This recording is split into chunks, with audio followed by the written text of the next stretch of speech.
Olá, pessoal, boa noite, tudo bem? Meu nome é Giovana Tedeschi, eu sou jornalista e voluntária de comunicação aqui na ONG Alma Calentar. Hoje, aqui para a live, a gente está com o Dr. Juliano Borrelli. Ele é ginecologista especialista em endometriose e cirurgia minimamente invasiva e está na área há 12 anos. Boa noite, Dr. Juliano. Olá, Giovana. Boa noite. Boa noite a todos que nos acompanham ao vivo. É um prazer estar dividindo esse espaço com vocês, da ONG que traz essa relevância para muitas mulheres espalhadas aí pelo Brasil e espero poder somar e contribuir ao longo dessa próxima hora, tirando as dúvidas e podendo responder perguntas de vocês ao longo desse bate-papo. Uhum. A gente também está aqui com a Bianca Tavares, ela é diretora regional da ONG no Rio de Janeiro, ela mora em Areal e já faz 12 anos que ela descobriu que ela tem endometriose e hoje ela vai contar um pouco para a gente sobre a história dela com a dor crônica.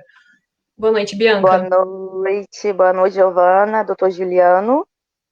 Então, eu passei por 3 cirurgias, uma barriga aberta e 2 videolaparoscopia. E depois dessas cirurgias, eu tive um quadro, né, de fibroaderências, do cisto tendinite de artrite no quadril esquerdo, aonde gerou dor crônica do lado esquerdo do abdômen, na pelve e na lombar.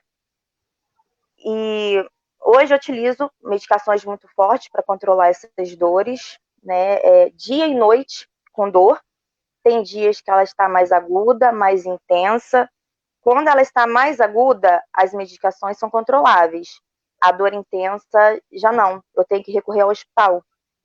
Parece que você junta um monte de agulhas, pregos, pontas de facas, como se estivesse enfiando na tua barriga e rasgando de tanta dor. No passado, eu tive problemas de crise renais, cálculos. Eu posso dizer que a dor é comparável à crise renal ou pior. E quando ela chega a ser não aguda, né, intensa, parece que assim, minha vida está acabando. Muitas vezes eu sentava na beira da cama e pedia até para Deus me levar de tanta dor. Mas conforme eu fui fazendo tratamento, né, hoje eu penso muito diferente. Hoje eu penso assim, em vencer a doença, em vencer a dor, porque quem é portadora sabe que a dor é muito grande, né? A gente vive um dia após o outro vencendo essa dor. Passo a fala para Giovana. Ô, doutor, em relação à dor crônica e à endometriose, quais casos a endometriose pode ser relacionada à dor crônica? Quais outras doenças estão relacionadas a isso? Perfeito, Giovana. Então, para quem lida na prática, no dia a dia com endometriose, é muito importante, é fundamental esse conhecimento do avanço que, eventualmente, alguns casos de pacientes com endometriose vão acabar evoluindo para essa situação da dor crônica. A dor crônica, ela é considerada uma síndrome, né? Então é chamada de síndrome da dor crônica, que ela pode ser desencadeada por uma série de doenças. A endometriose é uma delas. E ela passa a ser não só, então, um sintoma, porque dor é um sintoma que o corpo manifesta, é sempre um sinal de alerta do organismo para nós, de que algo de errado está acontecendo. Então, a dor ela é importante porque ela está nos avisando de que pode existir algum dano para algum tecido, algum órgão, e por isso a gente recebe essa informação do sistema nervoso central, né? Mas além de ser um sintoma, a dor crônica se torna uma doença.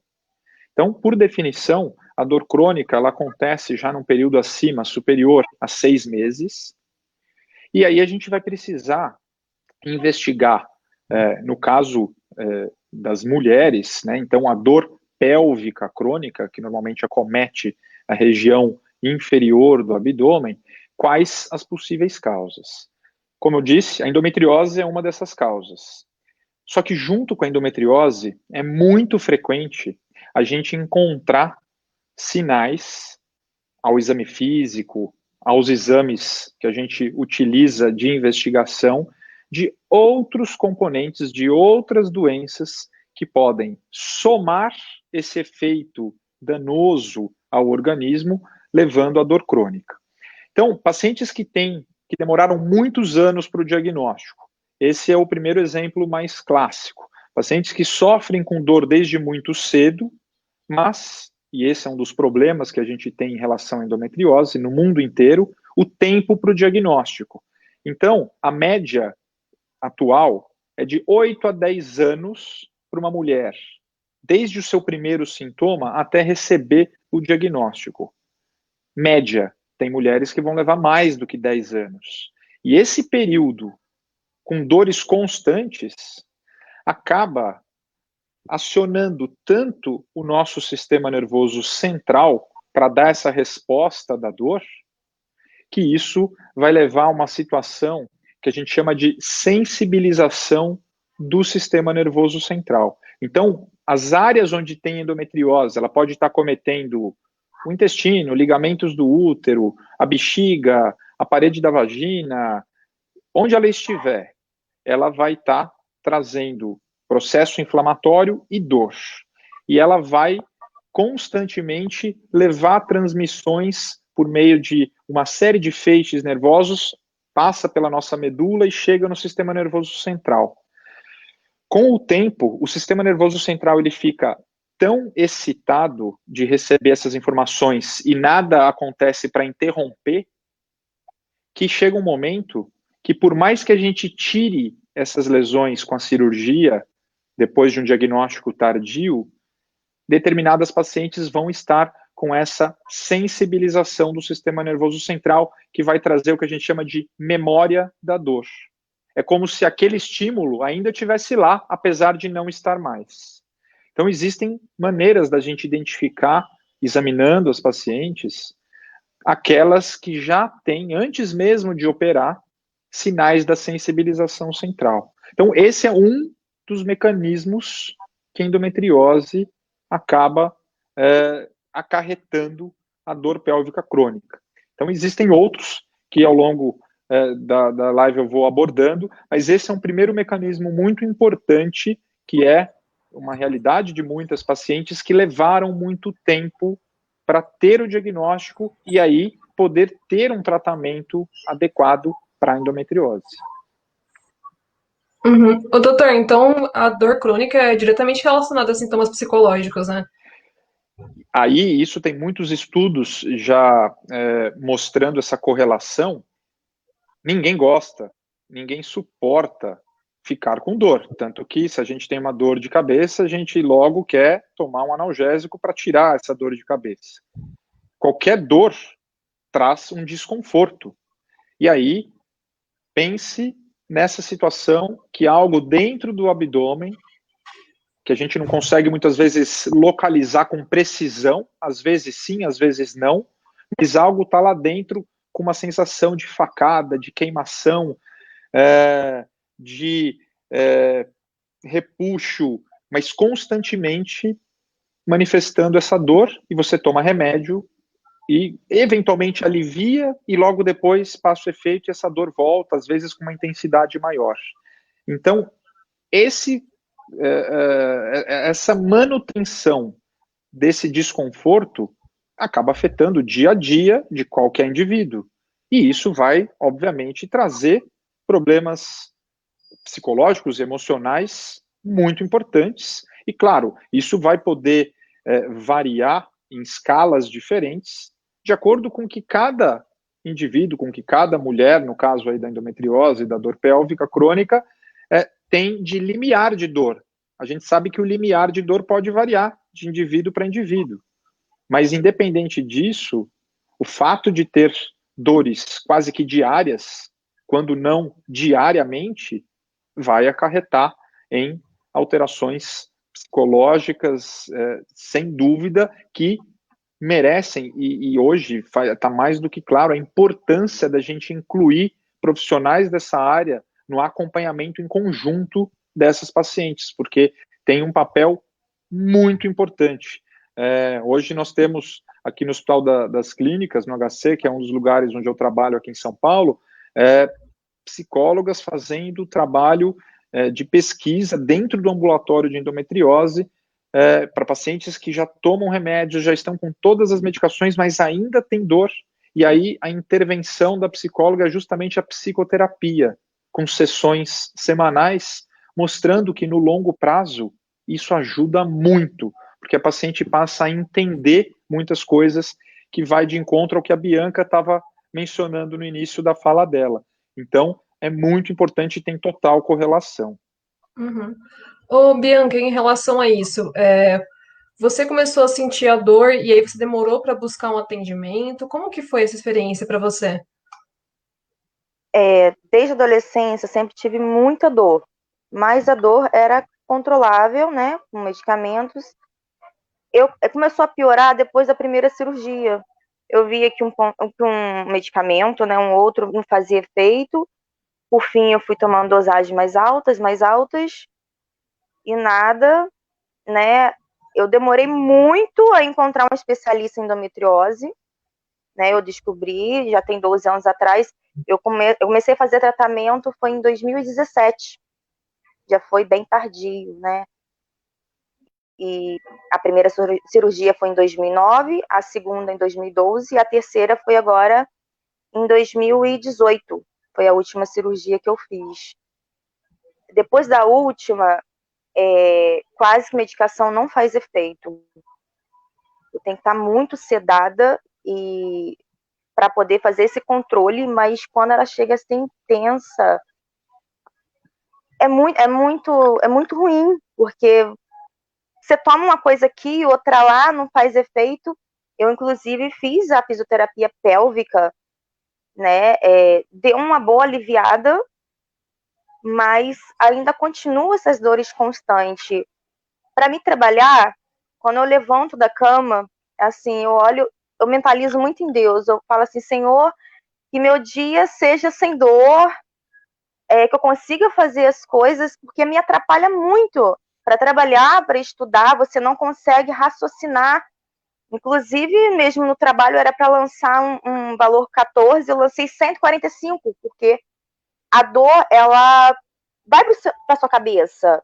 Infelizmente, não é só... A minha dor é localizada no abdômen, né, na pelve, mas a dor, como ela é muito intensa, ela acaba toma conta do teu corpo todo, da tua mente. Acaba dificultando você fazer as atividades diárias. Quando tá intensa, eu não consigo fazer nada, nada, nada. A aguda, como eu tô agora, nesse momento, eu consigo sim fazer as atividades diárias, mas a intensa não. Eu tenho que recorrer ao hospital. Uhum.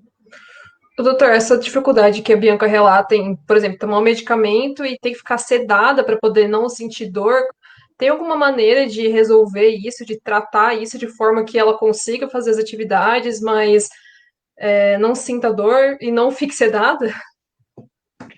Pois é, esse é um desafio quando a gente tem casos como o da Bianca, que chegaram a esse grau, né, de intensidade da dor crônica.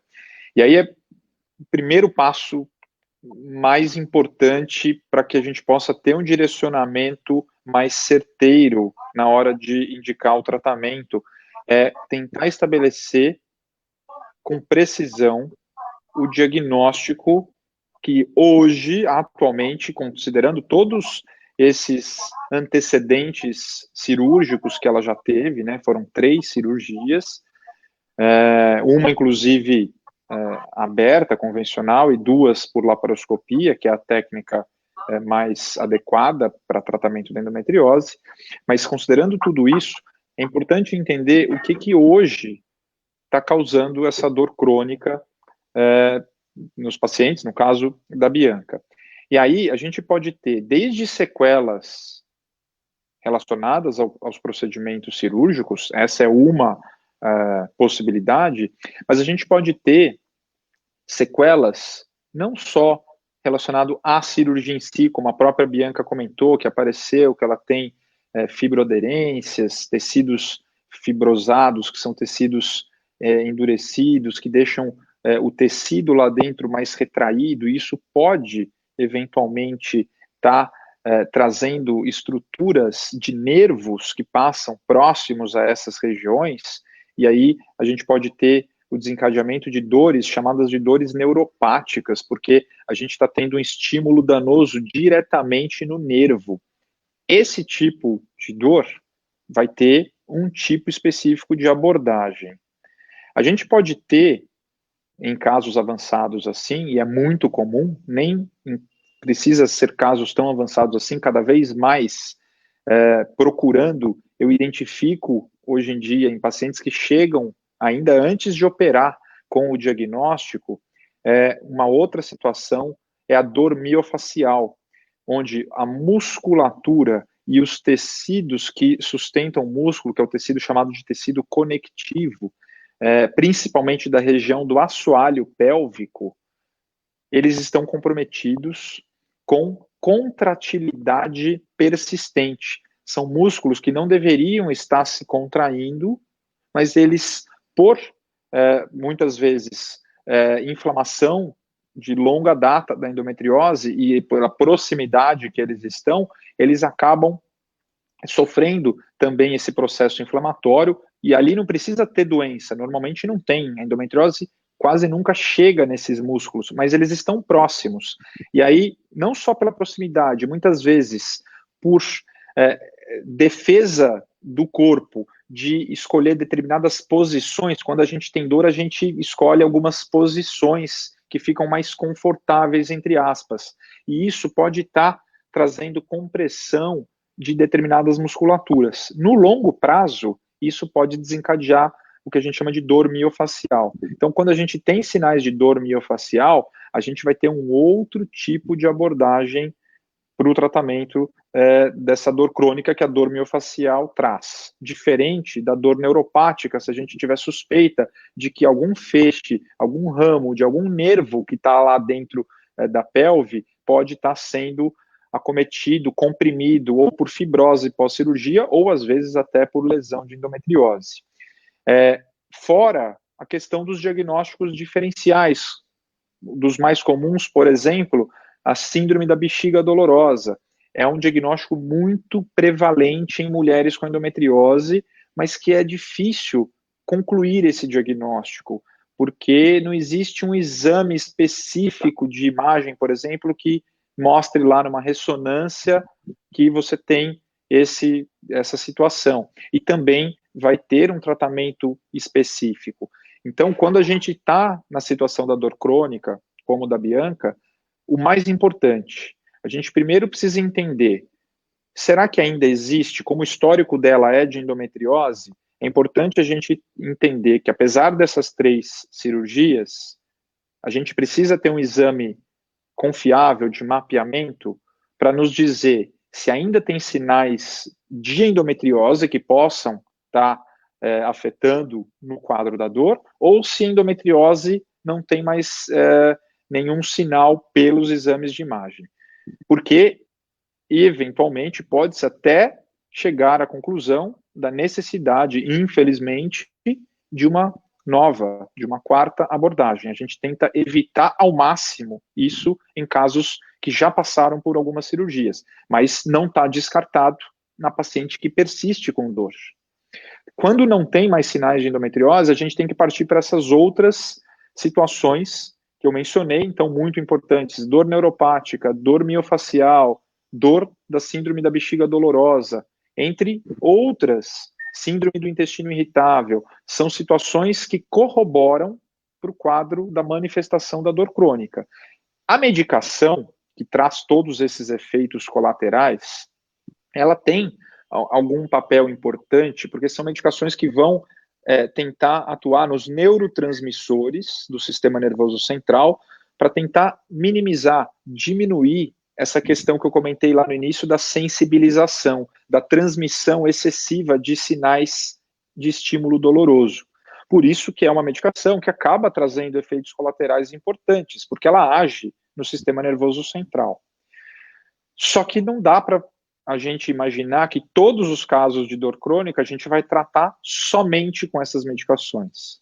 Elas podem ser importantes em determinados momentos, até que a gente estabeleça o diagnóstico mais específico e possa atuar diretamente naquilo que está causando a dor e tentar ir retirando, a gente chama de desmamar, e diminuindo as doses dessas medicações para que o paciente, para que o indivíduo consiga ter uma vida com uma qualidade de vida. No fundo, no fim do dia, o que a gente busca é qualidade de vida, né, para essas mulheres. E aí o importante é a gente trazer de volta a qualidade de vida. Então são muitos os aspectos que a gente precisa entender para poder indicar as situações específicas. Hoje, profissionais que lidam com dor crônica, como a Bianca já faz acompanhamento, muitos vêm da área da anestesia, além das medicações, nós temos também intervenções para áreas específicas do corpo, que são áreas de ponto de gatilho de dor, que eles podem fazer determinadas infiltrações de diferentes substâncias, ou anestésicas, ou até botox, em alguns casos, para atuar, dependendo de qual é a causa identificada da dor, que isso vai também ajudar no tratamento de médio e longo prazo. Então, não existe uma única resposta, não existe uma única receita pronta para esses casos, porque a gente está falando de uma situação bastante complexa e bastante variada. Uhum. E, Bianca, na sua fala você até citou que você fez fisioterapia. Você fez alguma outra terapia complementar para te ajudar nesse sentido? Como que foi? Então, eu fiz a fisioterapia pélvica e do quadril. Eu tô para começar, né, uma fisioterapia com induções de medicações, que é tipo um bloqueio com hacker, não sei o nome, como é que fala. É um bloqueio de dor, né? Porque minhas dores Isso. estão muito constantes, muito intensas. Então, eu tô para começar essa fisioterapia e, como o doutor mesmo citou, eu tô com essa síndrome da bexiga dolorosa. Fui diagnosticada através de exames físicos, né? Tanto na E de parte do sintomas abdômen, também. isso, em sintomas, porque eu sinto muita dor para urinar, para evacuar, Uhum. e eu tô com muito escape. Inclusive, eu fiquei com sangramento de dezembro de 2019 até agosto de 2020. Eu fiz uma troca de medicação, onde deu uma parada nesses sangramentos, mas vira e mexe, vai e volta. Aí, quando tem o sangramento, aonde a dor piora, ela aumenta. Quando ela tá sem sangramento, ela fica aquela dor mais estável. Então, a dor é muito contínua, assim, tá controlável, mas quando vem o Uhum. sangramento, me destrói, me detona. Uhum. O doutor, em relação a essas terapias, além da fisioterapia, o que que a gente pode citar que pode ajudar nesse sentido? Então, assim, a fisioterapia, quando a gente indica, a gente precisa ter previamente diagnosticado qual é a alteração que vai levar ao tratamento por fisioterapia. Aquela dor que eu mencionei, que chama-se dor miofacial, ou síndrome de dor miofacial, essa é uma das situações que tem como principal indicação a fisioterapia pélvica especializada, que traz muitos resultados positivos quando o problema é a dor miofacial. Se for dor neuropática, nem adianta eu encaminhar para fisioterapia, que não vai resolver, o problema está no nervo. Aí a gente precisa entender se tem algo importante comprimindo o nervo, que às vezes essas infiltrações com anestesistas especialistas em dor crônica pode trazer um alívio imediato, mas que depois a dor retorna, ou pode trazer um alívio mais permanente. Nesses casos em que existe um alívio imediato e a dor volta, a gente vai entender que sim, aquele nervo, aquele lugar que o anestesista bloqueou, teve uma resposta positiva quando foi infiltrado o anestésico, sinal que ali está tendo um estímulo constante de compressão. Nesses casos, a cirurgia vai ser indicada para descomprimir esse nervo que está sendo afetado, que pode ser só por uma fibrose, não precisa ser nem lesão de endometriose. Às vezes é por lesão, e normalmente quando é por lesão, a ressonância magnética consegue nos dar essa informação. Mas quando for só fibrose cicatricial, decorrente de procedimentos cirúrgicos repetidos, aí dificilmente isso vai aparecer em algum exame. E aí é o quadro clínico, e essa investigação com esses testes terapêuticos que os anestesistas especialistas em dor podem fazer com essas infiltrações, que vão nos alertar. Olha, essa dor tem característica de estar acometendo a raiz próxima do nervo ciático. Então, a paciente que tem uma dor, que tem uma irradiação que vem da área da nádega e passa para a coxa da perna e desce na perna, é uma dor que lembra uma dor do nervo ciático. Ali é um lugar que pode ter compressão, ou por lesão, ou por fibrose. E aí a gente pode precisar do tratamento cirúrgico pela laparoscopia para descomprimir, para tirar esse tecido que está fibrótico em cima do nervo. Isso acontece também no nervo pudendo, são alguns nervos que, de acordo com o mapeamento que a paciente vai nos dizer onde a dor acontece, normalmente é de um único lado, aí a gente tem essas alternativas. Agora, a Bianca tocou num outro assunto. Ela desenvolveu quadros de dor em articulações do quadril. E isso é bastante frequente em quem sofreu muitos anos com dor, e aí tem a ver com aquilo que eu falei das posições.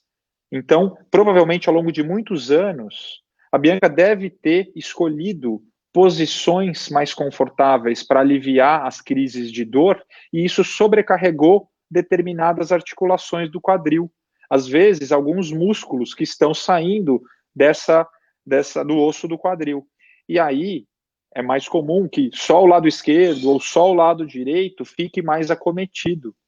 Então, aí a gente vai precisar também de um trabalho extensivo. A avaliação ortopédica, muitas vezes, vai ser necessária para entender se houve desgaste.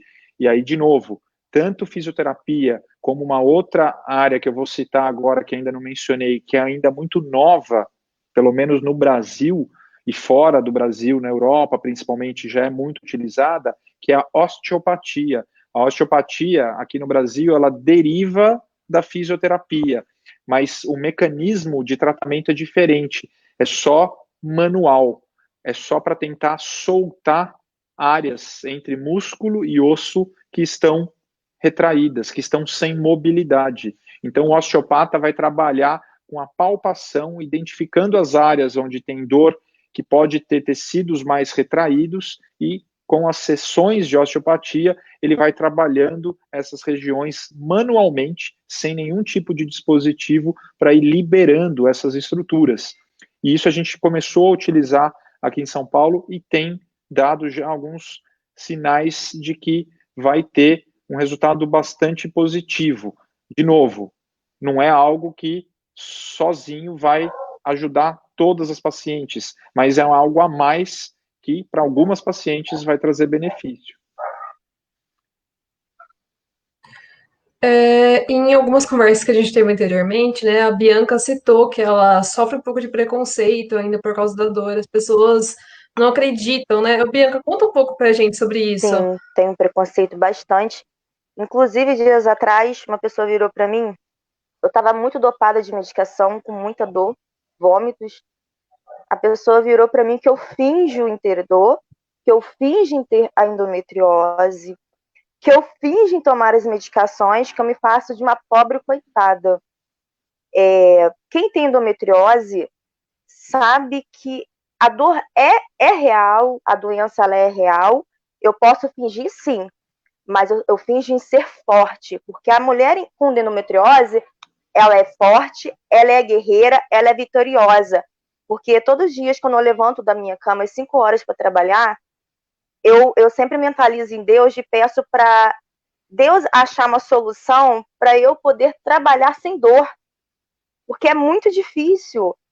Quem tem endometriose sabe que a dor é muito intensa, né? E é complicado conviver com a doença. Eu fico muito triste quando eu ouço assim, de pessoas acharem que a doença não é real, que a dor não é real. Eu fico muito chateada quando as pessoas têm esse pensamento, né? E é difícil até debater, não adianta nem você argumentar. E como eu estava passando muito mal, assim, fiquei quieta, deixei pensar do jeito que for, Porque a dor, ela fica estampada no teu rosto, ela é transparente. Aí eu pergunto, será que tem como você fingir a dor intensa? Óbvio que não, porque ela fica transparente. O meu rosto, por exemplo, ele fica pálido. Se minha boca não ficar branca, ela fica roxa. Dá para ver nitidamente, os meus olhos ficam fundos. Porque a dor é muita. Eu não tenho posição para sentar.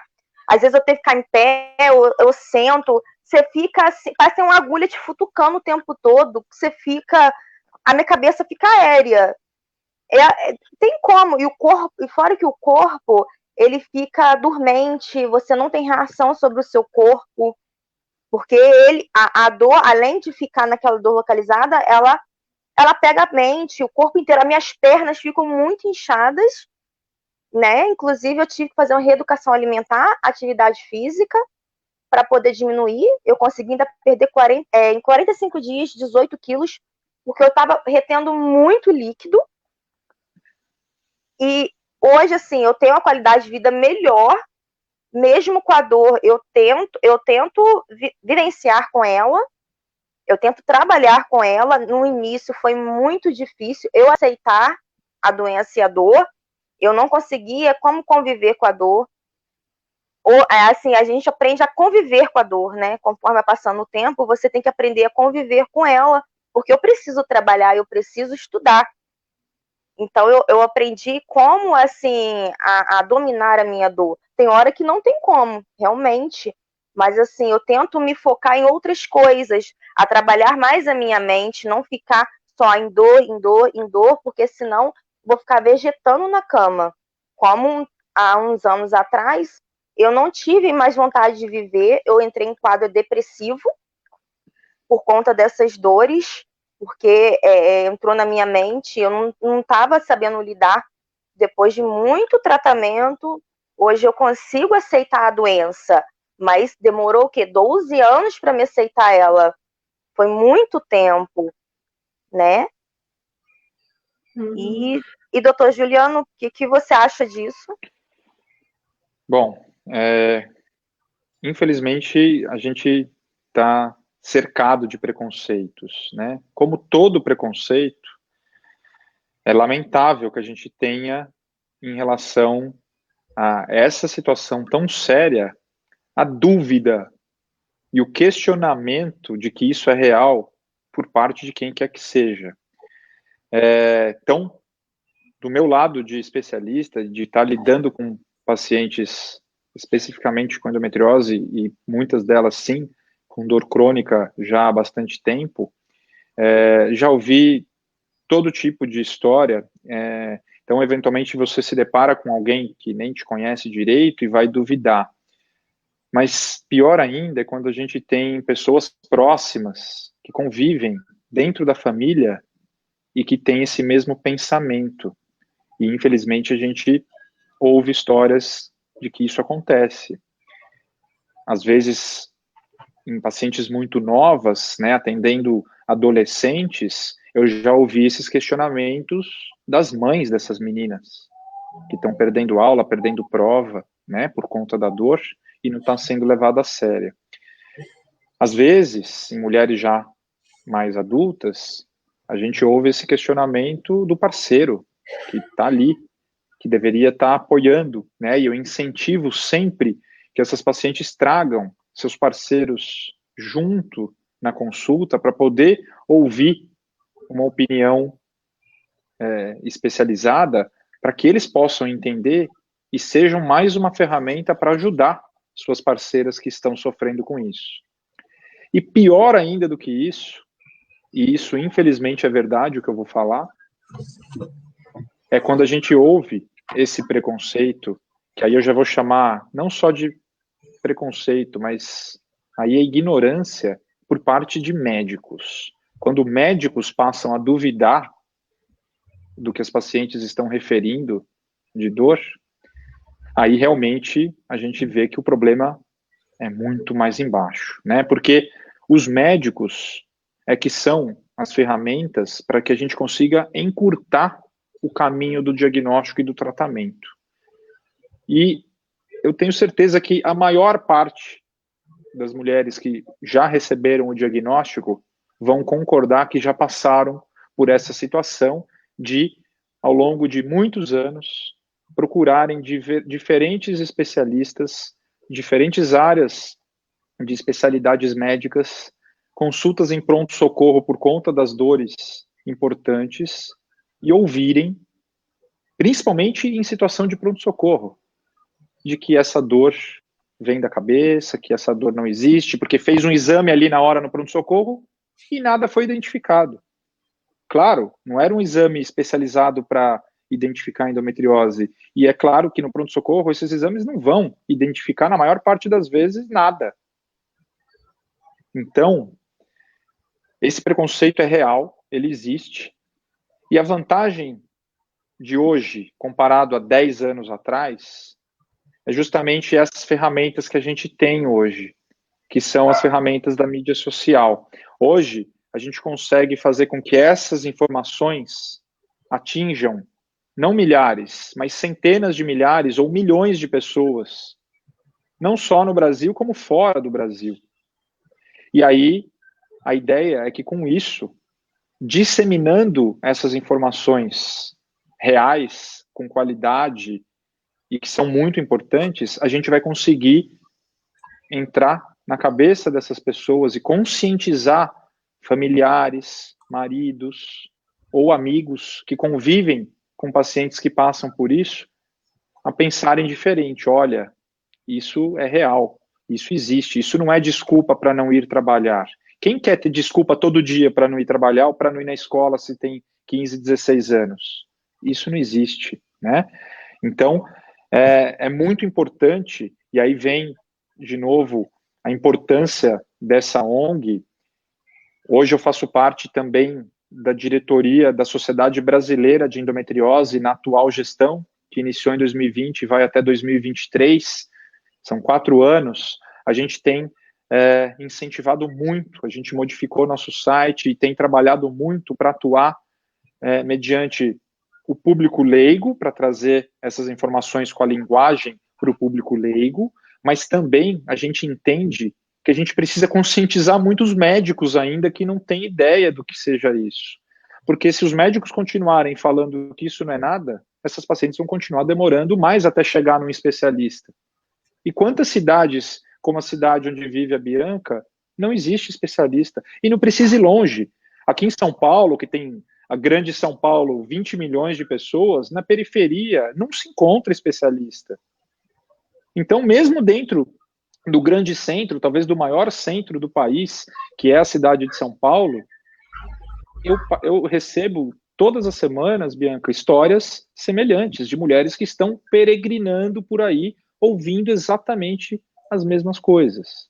É muito triste, mas a nossa missão é continuar divulgando cada vez mais, trabalhando a informação correta, baseada, sempre embasada, né, cientificamente, no conhecimento da doença, para que mais e mais e mais pessoas possam entender um pouquinho do que se trata.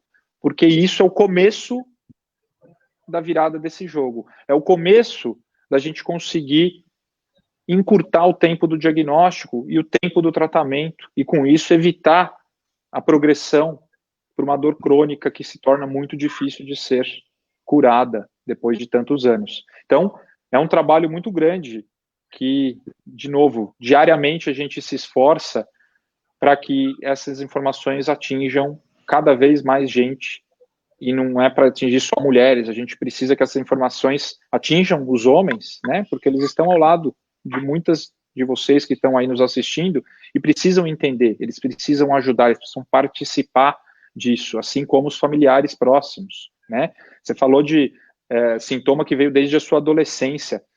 Isso é algo que marca, né? Meninas com 14, 15 anos que desde a primeira menstruação sofrem demasiadamente com as cólicas, isso não pode nunca ser considerado normal. Mas as gerações, a avó, a mãe, vai falar, mas é assim, porque sempre foi assim. Bota a bolsa de água quente, toma um remédio, fica na cama, mas não é assim. Não está certo. Porque nem todo adolescente na sua sala de aula perdia a aula por conta do período da menstruação? A maior parte ia e estava tudo bem. Então, isso precisa ser chamado a atenção desde muito cedo, é desde o início do período menstrual, desde essa fase da pré-adolescência para a adolescência, que a gente precisa ficar alerta a esses sinais que nos chamam a atenção. Uhum. A gente está com algumas perguntas aqui. A Sabrina Campelo pergunta o seguinte: eu tenho tido escapes de urina após ter feito a esterectomia e nem sinto vontade de ir ao banheiro, simplesmente urino sem perceber. Isso pode ter sido uma consequência de eu ter tido endometriose na bexiga? Isso é normal? Eu tenho endometriose há 12 anos e tenho dores horríveis. Muito bem, Sabrina. Na verdade, esse é um sintoma que não está diretamente relacionado ao fato de ter ou não tido endometriose na bexiga. Quem controla essa sensação e o que você aparentemente está tendo, pelo que eu entendi pela sua pergunta, é uma perda já por escape, sem ter tido a percepção de que sua bexiga encheu e que deu a vontade de ir ao banheiro para poder urinar. Então, essa perda é chamada de perda já por transbordamento. A urina, a bexiga encheu, você não percebeu e acaba que uma hora a urina escapa. E isso tem a ver com outra área que pode sim ter sido acometida pela endometriose, que é a região que está atrás do útero. Aí, difícil te dizer se foi pela endometriose ou pela cirurgia da esterectomia junto com a cirurgia de endometriose, né? Difícil entender como é que foi especificamente seu caso, mas o nervo hipogástrico é um nervo que está muito perto de um ligamento que está atrás do útero, que é o ligamento útero-sacro, que é o lugar mais frequente da gente encontrar lesão de endometriose. E esse nervo, ele é muito fininho. A gente precisa ter muito detalhe, muito cuidado durante a laparoscopia para poder identificar. Numa cirurgia aberta convencional, a gente nem consegue enxergar esse nervo. Por isso a importância de se fazer cirurgia minimamente invasiva, porque a gente tem um aumento das estruturas quando está fazendo a laparoscopia. E aí é muito importante a gente identificar esse nervo e tentar isolá-lo, tirar de perto das lesões. Às vezes, ele já está comprometido pela endometriose, mas isso apenas de um dos lados. A gente tem dois, um de cada lado. Mas o comprometimento desse nervo pode chegar a uma sequela como essa. E esse tipo de sintoma, Sabrina, para concluir, ele pode ser melhor diagnosticado com um exame que não é difícil de fazer, que se chama estudo urodinâmico, que vai avaliar a sua micção e a pressão que você está perdendo urina. E com esse estudo, com essa análise, a gente pode direcionar o tratamento, que pode ser com fisioterapia e pode precisar também de algum tratamento medicamentoso. Então, é preciso comentar isso com a equipe que fez a sua cirurgia para que isso seja investigado para poder resolver. E também tem uma pergunta da Leocárdia Cruz. Ela pergunta o seguinte: qual é o médico que encaminha a fisioterapia pélvica e o osteopata? Quais os procedimentos para conseguirmos ser assistidas pelo plano de saúde? Bom, o encaminhamento para fisioterapia pélvica, para osteopatia, isso parte normalmente do ginecologista que está cuidando do caso e que, de preferência, é um ginecologista especializado no atendimento e no tratamento da endometriose, porque nem todo ginecologista geral atua nessa área. O especialista, ele sabe da importância desse tratamento, dessa abordagem multidisciplinar. E aí ele que vai fazer esses diagnósticos diferenciais e entender a real necessidade da fisioterapia, da osteopatia, ou do médico especialista em dor, né, que são normalmente anestesistas, ou da psicóloga. Então, da nutricionista, que a Bianca comentou, eu vou chamar a atenção aqui, que tem sido fundamental no controle de longo prazo para muitas pacientes com endometriose. Então, aí, esse profissional, que normalmente é o líder que cuida e faz a gestão do acompanhamento da paciente com endometriose, ele vai direcionar esses encaminhamentos. E aí a questão de ter assistência ou não pelo plano de saúde, isso é uma questão mais difícil porque não cabe muito a nós, né? Existem regulamentações da própria Agência Nacional que regulamenta a saúde suplementar no nosso país, e aí a gente tem uma variedade enorme de tipos e níveis de planos de saúde e de contratos de atendimento. Então, isso é algo que fica difícil responder. Nós, médicos, não temos um controle sobre isso, tá bom? Uhum. Eu vou até aproveitar você ter citado a questão da alimentação, né? Nós voluntários, além de fazer as lives, a gente produz alguns artigos também. Em breve vai sair um artigo que eu fiz sobre esse assunto, sobre o Dia Mundial da Alimentação. Então, conversei com 2 médicos que escreveram um livro sobre isso. Então, recomendo a quem esteja assistindo que leia, porque vai ser uma matéria bem interessante. Muito legal. E o doutor Bianca, na verdade, em relação ao tratamento da endometriose e da dor crônica, qual que é a importância de uma abordagem humanizada? Primeiro, quer responder primeiro? Quer falar, Bianca? Quer que eu fale? Pode falar primeiro. Bom, palavra-chave. A gente começa tudo por aí, né? Então, a abordagem humanizada e individualizada é essencial. Se não tiver isso, já partiu por uma direção errada, contrária à chance de sucesso. Isso é fundamental, o acolhimento inicial para pacientes que estão fragilizadas, isso vai elevar em 100% tudo que vai prosseguir em termos de adesão ao tratamento e as orientações que o especialista vai falar, até mesmo nos casos de cirurgia, na recuperação da cirurgia, na confiança dessas pacientes no médico que vai realizar a cirurgia, tudo isso inicia com essa palavra que tem que acontecer, tem que fazer parte desse atendimento desde o início. Então, no primeiro atendimento, é muito comum, ainda quando não existe a relação médico-paciente estabelecida, a paciente não conhece ainda o profissional, então existe a necessidade de quebrar aquele gelo, né, do desconhecido, proporcionar um tratamento humanizado com individualização, para o caso daquela paciente específica, vai fazer toda a diferença em tudo que vier acontecer depois dessa primeira etapa. Então, muito importante, Giovana, você ter trazido essa pergunta, porque isso é uma condição, eu diria, extremamente necessária. Não daria para a gente falar nesse tipo de abordagem e tratamento multidisciplinar dessas pacientes sem a humanização. Uhum. Bianca, você quer falar alguma coisa sobre isso? Sim.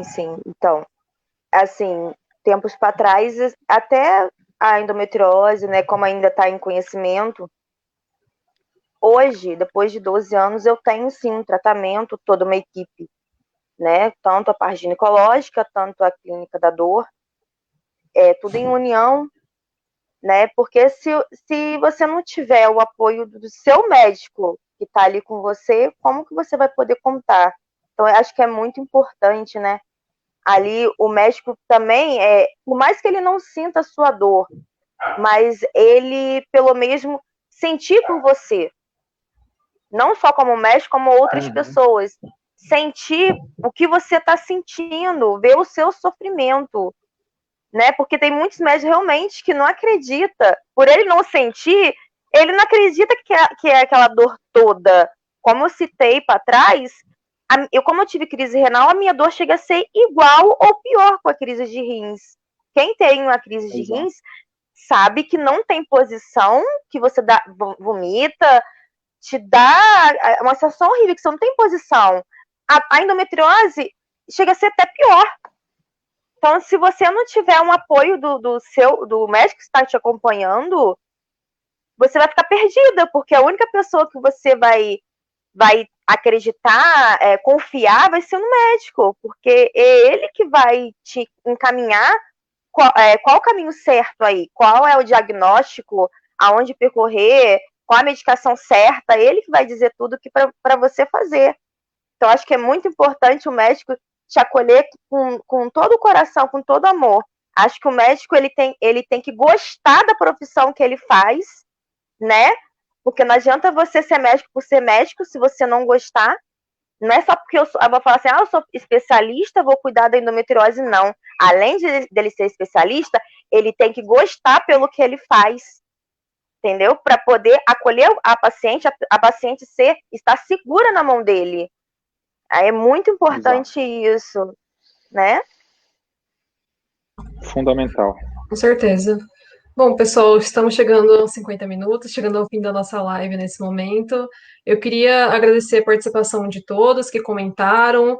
Talvez tenhamos algumas perguntas que não deu tempo de responder, porque foi uma live bastante rica em informação, né? E queria agradecer a participação do Dr. Juliano também e da Bianca. Obrigada. Poxa, obrigado, Giovana. Foi um prazer aí. Você vê que a gente nem viu passar o tempo, né? Já foi 50 minutos, parecia que estava começando ainda. Verdade. Com certeza. E queria aproveitar também para falar um pouquinho da ONG, né? Não sei se todo mundo que está assistindo conhece, mas a Ama Acalentar é uma ONG que tem como objetivo acolher e garantir os direitos de mulheres com endometriose e dor crônica. Queria falar também um pouquinho sobre a nossa campanha no Doare, que é para arrecadar fundos para comprar medicamentos para mulheres e todas as pessoas que precisam disso. Vou colocar o link nos comentários se alguém tiver interesse em acessar. E é isso, pessoal. Muito obrigada a todos e boa noite. Maravilha. Boa noite. Boa noite. Obrigado mais uma vez, a Ama Acalentar aí pelo convite. Foi um prazer. Podem contar não só comigo, com todo o time aqui de São Paulo e com o apoio da Sociedade Brasileira de Endometriose. Como membro da atual diretoria, posso garantir que a sociedade, a SBE, assim chamada, vai não só apoiar essa luta, como insistentemente trazer essas informações necessárias para que a gente mude esse cenário da maior parte das mulheres. A gente está falando de 7 milhões de brasileiras que podem estar com a doença e que muitas não têm esse diagnóstico. Então, esse trabalho é muito importante. Parabéns pelo voluntariado aí, Giovana. E, Bianca, parabéns por participar, dividir sua história pessoal com a gente em público, né? Isso é importante porque muitas mulheres que podem estar te assistindo vão se enxergar em você e isso vai servir de inspiração, eu não tenho dúvida, e você conseguiu, a partir de um determinado momento, protagonizar seu cuidado em relação à doença. E isso só vai trazer benefício para você de agora em diante, eu não tenho dúvida. Então, parabéns. Mais uma vez, obrigado aí pelo espaço. Obrigada. Obrigada, pessoal. Obrigada a vocês.